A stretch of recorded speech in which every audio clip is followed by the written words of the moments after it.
बिस्मिल्लाहिर्रहमानिर्रहीम। मैं असगर अली हूँ और एक टीवी से हम हाजिर हैं। आज हालात हाजरा पर एक टीवी का ये प्रोग्राम होगा। मेरे साथ मशहूर तज्ज़िया निगार डॉक्टर अरफान अहमद मौजूद हैं। तो डॉक्टर साहब, जैसा कि आजकल पाक ईरान कशीदगी चल रही है, तो जो ब्रादर इस्लामी मुल्क हैं और एक दूसरे के बड़े करीब थे, तो इस बारे में आप क्या कहते हैं? जी, मेरी ये राय है इस मामले में कि ईरान ने सबसे पहले पाकिस्तान को तस्लीम किया था, तो वो बरादर ही है हमारा। भाइयों में भी लड़ाई हो जाती है, घर में भी लड़ाई हो जाती है, कोई ऐसी बात नहीं। मैं इसको इतना संजीदगी से नहीं ले रहा। हाँ, इसको हवा देने वाले जो हैं, जो एक दूसरे यानी ईरान को भी शाबाशी दे रहे हैं हमले पर, पाकिस्तान को भी, असल दुश्मन हमारे वो हैं। तो हमारा काम है कि पाक ईरान इकट्ठे होकर उन दुश्मनों की तरफ देखें कि उनके मकासद क्या हैं। हम तो अपने हालात में पिसे हुए हैं, पाकिस्तान पे कर्ज़ों का बोझ है, ईरान वैसे उन्होंने दुनिया से उसको अलहदा किया हुआ है, तो मसाइल तो हमारे लिए बहुत ज़्यादा हैं। तो वो ये होते हैं पेट भरे तमाशे। ये जो दूसरी कौमें लड़ाती हैं ना आपको, वो अपने घर में खुश होते हैं, वो दूसरों के घर लड़ाई देख के उन्होंने असला बेचना है। दुनिया की सबसे बड़ी सनत असला है, दूसरी नंबर पे सनत है दवाइयों की। तो असले की सनत को जंगों की ज़रूरत है और दवाइयों की सनत को बीमारों की ज़रूरत है। अच्छा, प्रोफेसर साहब ने बड़ी अच्छी बात की है कि भाइयों में भी लड़ाई हो जाती है। तो उसमें एक दो चीज़ें जो हैं मैं भी बताता चलूँ कि एक तो जिस तरह गज़ा के हालात चल रहे थे, इस हालात में पाकिस्तान और ईरान की ये जो कशीदगी है, ये कोई बेहतर नहीं है, क्योंकि आलम इस्लाम गज़ा के मामले पे मुत्तहिद और यकजा नज़र आ रहा था। अब जिस तरह ये पाकिस्तान और ईरान की ये झड़पें या कशीदगी शुरू हुई है, तो इससे अल्टीमेट जो फ़ायदा है वो इस्लाम दुश्मन ताकतों को होगा, पाकिस्तान और ईरान दुश्मन ताकतों को होगा। बेशक। तो वो इससे फ़ायदा उठाने की कोशिश करेंगे। एक बात जो मैं आपको बताता चलूँ प्रोफेसर साहब, कि जिस तरह दावे किए जाते हैं एस्टेब्लिशमेंट के, तो ईरान में जिस वक्त ये ईरान ने हमला किया, ईरानी फ़ौज ने दूरंदाजी या पाकिस्तानी, तो हमारा उधर एक मशकें चल रही थी ईरान के साथ, मुश्तरका बहरी मशकें भी चल रही थी। हमारे एक सूबे के गवर्नर कामरान टेसूरी सिंध के एक तिजारती वफ्द लेके वहाँ गए हुए थे। हुकूमत जो थी ईरान की, गवर्नमेंट जो थी, वो हमारे साथ तिजारती कर रही थी, मुआहदे करने के करीब थी, हमारी तिजारत बढ़ने लगी थी और मशकें भी चल रही थी, हमारी बहरिया के साथ मशकें चल रही थी। तो इन हालात में अचानक ये कौन से एलिमेंट हैं ईरान में कि जिन्होंने इस हालात में कि जबकि बहुत बेहतरी हो रही थी, तो उन्होंने ये एक गलत कदम उठाया? अभी उसकी वजाहतें आ रही हैं, अभी बातचीत चल रही है, अभी सारे यानी कि अनफोल्ड नहीं हुई सारी चीज़ें कि क्या मकासद थे, तो वो वेट एंड सी। लेकिन उसमें मैं आपको एक अच्छा पॉइंट बताना चाह रहा हूँ कि तमाम मुसलमानों को मुबारक हो कि आपका जो सबसे बड़ा दुश्मन हेनरी किसिंजर था ना, वो नवंबर में मार गया 100 साल की उम्र पा के। तो वो यहूदियों को पूरा रोड मैप बनाया हुआ था उसने कि भी किस किस लीडर को आपने मुसलमानों के हटाना है, और वो मारे हैं उसी तरह। उन्होंने किसिंजर के बनाए हुए प्रोग्राम पे अमल किया, यानी कि वो अपने कौम के लिए, यहूदियों के लिए बहुत अच्छा था, लेकिन मुसलमानों के लिए बड़ा बुरा था। और अब तो उसके मरने पे अमेरिका में भी लोगों ने कोई वो बल्कि खुशी का इजहार किया कि ये मनहूस मरा है। तो उसके मरने पे कोई किसी को दुख नहीं हुआ कि वो सिर्फ एक ख़ास तबके को फ़ायदा देने के लिए ज़िंदा था, और बाकी उसने मुसलमानों का बहुत नुकसान किया। अच्छा, डॉक्टर साहब बात कर रहे थे कि इस्लाम दुश्मन या पाकिस्तान ईरान दुश्मन जो भी करैक्टर हैं, लेकिन इसके साथ साथ जिस तरह प्रोफेसर साहब ने गुफ्तगू के शुरू में बड़ी अच्छी बात की कि इसको इतना संजीदा नहीं लेना चाहिए। घर फैमिली में भी घर के दो भाई लड़ पड़ते हैं, लेकिन हमेशा घर फैमिली में भी ना कोई पहल करता है सुलह की तरफ और बेहतरी की तरफ। तो मेरा नुक्ता नज़र ये है प्रोफेसर साहब कि पाकिस्तान को थोड़ा सा झुकना भी पड़े ना, क्योंकि सुलह में और बिलखसूस मुसलमान भाई से सुलह में कोई हरज नहीं है, कोई मजायका नहीं है।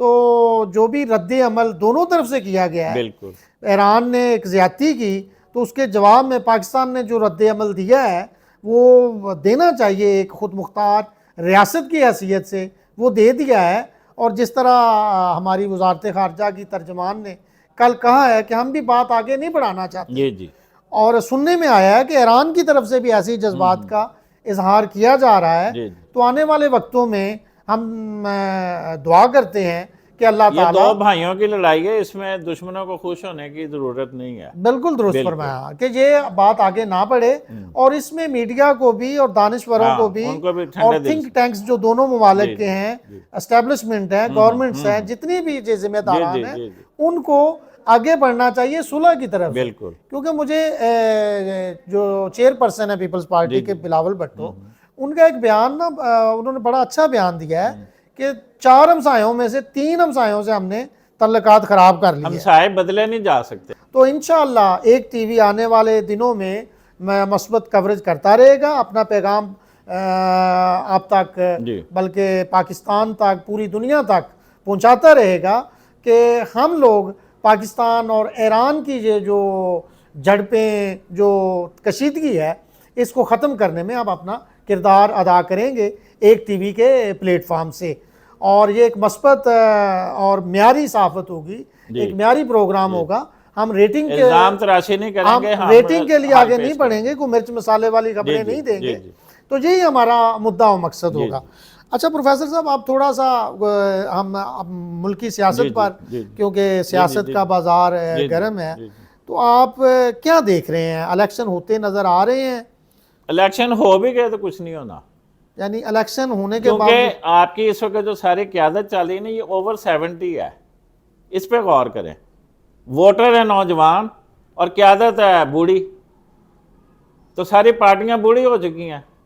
मुस्लिम लीग जो थी वो कायद आज़म के वफात के बाद रंडी हो गई थी, तो उसके बाद हर किसी को, हर हुक्मरान को मुस्लिम लीग की नज़र आई इस्तेमाल करने के लिए। नहीं डॉक्टर साहब, बात यह है कि अब हमने तो इन्हीं प्लेयर से, अब तो समझ लें गैर जमाती इलेक्शन हो रहे हैं। जब आपने निशान ही सारे तोड़ फोड़ दिए तो आप क्या रह गया पीछे पल्ले आपके? ये ज़ियाउल हक का एजेंडा है सारा।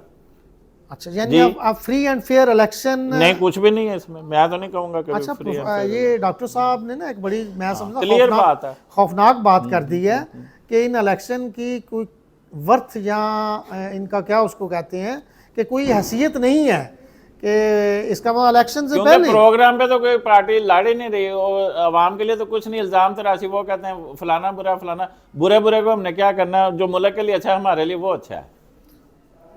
प्रोफेसर साहब, उसमें ये है कि एक आईनी और कानूनी तकाजे पूरे करके वो टन्योर पूरा हो गया था, तो हमने इलेक्शन की तरफ तो बढ़ना था। इलेक्शन, लेकिन इलेक्शन के लिए कोई लाइन ऑफ रोड मैप नहीं है हमारे पास। अच्छा, अब आप रोड मैप की बात कर एक ही सड़क आप बार बार बनवा लेते हैं, तो आप कहते हैं जी हमारे अवामी नुमाइंदे ने तकाजे पूरे कर दिए। एक ही गली उधेड़ उधेड़ के, पजामा उधेड़ के, सिया कर, बेकार में बास कुछ किया कर, ये वो काम हो रहे हैं। नहीं, अमूमी तौर पे हमने, अब गुलबर्गा का इलाका है, उसके जो तरक्याती फंड है वो तो तरक्याती काम मुकम्मल हो गए हैं, आप उसके फंड किसी और इलाके में लगाएं। नहीं, हम पूरे पाकिस्तान की बात करें। बात ये है डॉक्टर साहब कि पूरी दुनिया में एक सियासत का या पॉलिटिकल साइंस का एक असूल है कि इलेक्शन हो, अवाम अपनी राय का इजहार करें, और अवाम के जो सिलेक्टेड या इलेक्टेड जो मनपसंद लोग होते हैं, जिन्हें अवाम का मैंडेट हासिल हो, वो हुकूमतें आगे आए। ये कंट्रोल्ड डेमोक्रेसी है, कंट्रोल्ड। आप कंट्रोल के पे आए जरा। नहीं तो कंट्रोल कौन कर रहा है? जो भी कर रहा है वो सब दुनिया को पता है, हमें कहने की जरूरत ही नहीं है, नाम लेने की जरूरत ही नहीं। अच्छा जी, कंट्रोल डेमोक्रेसी। डेमोक्रेसी जो थी वो एक गमले में ये पौधा लगा हुआ है ना, एक इसकी वर्थ है, एक खुली जमीन में लगा होगा उसकी वर्थ और होगी, उसका काट देखने वाला होगा। नहीं डॉक्टर साहब, एक बात तो है कि पाकिस्तान में जितनी भी मुहिब्बे वतन कुव्वतें हैं ना, जो वतन को या इस सरजमीन को स्टेबल किए हुए हैं, वो बेहतरी चाहती हैं। पाकिस्तान तो बेहतरी नजर क्यों नहीं आ रही? हाँ, ये जो है ये निज़ाम की खराबी है। अब तो निज़ाम किसने बनाया? अब जिस जमहूरियत की हम लोग बात कर रहे हैं, वही जमहूरियत दूसरे मुल्कों को तरक्की दे रही है।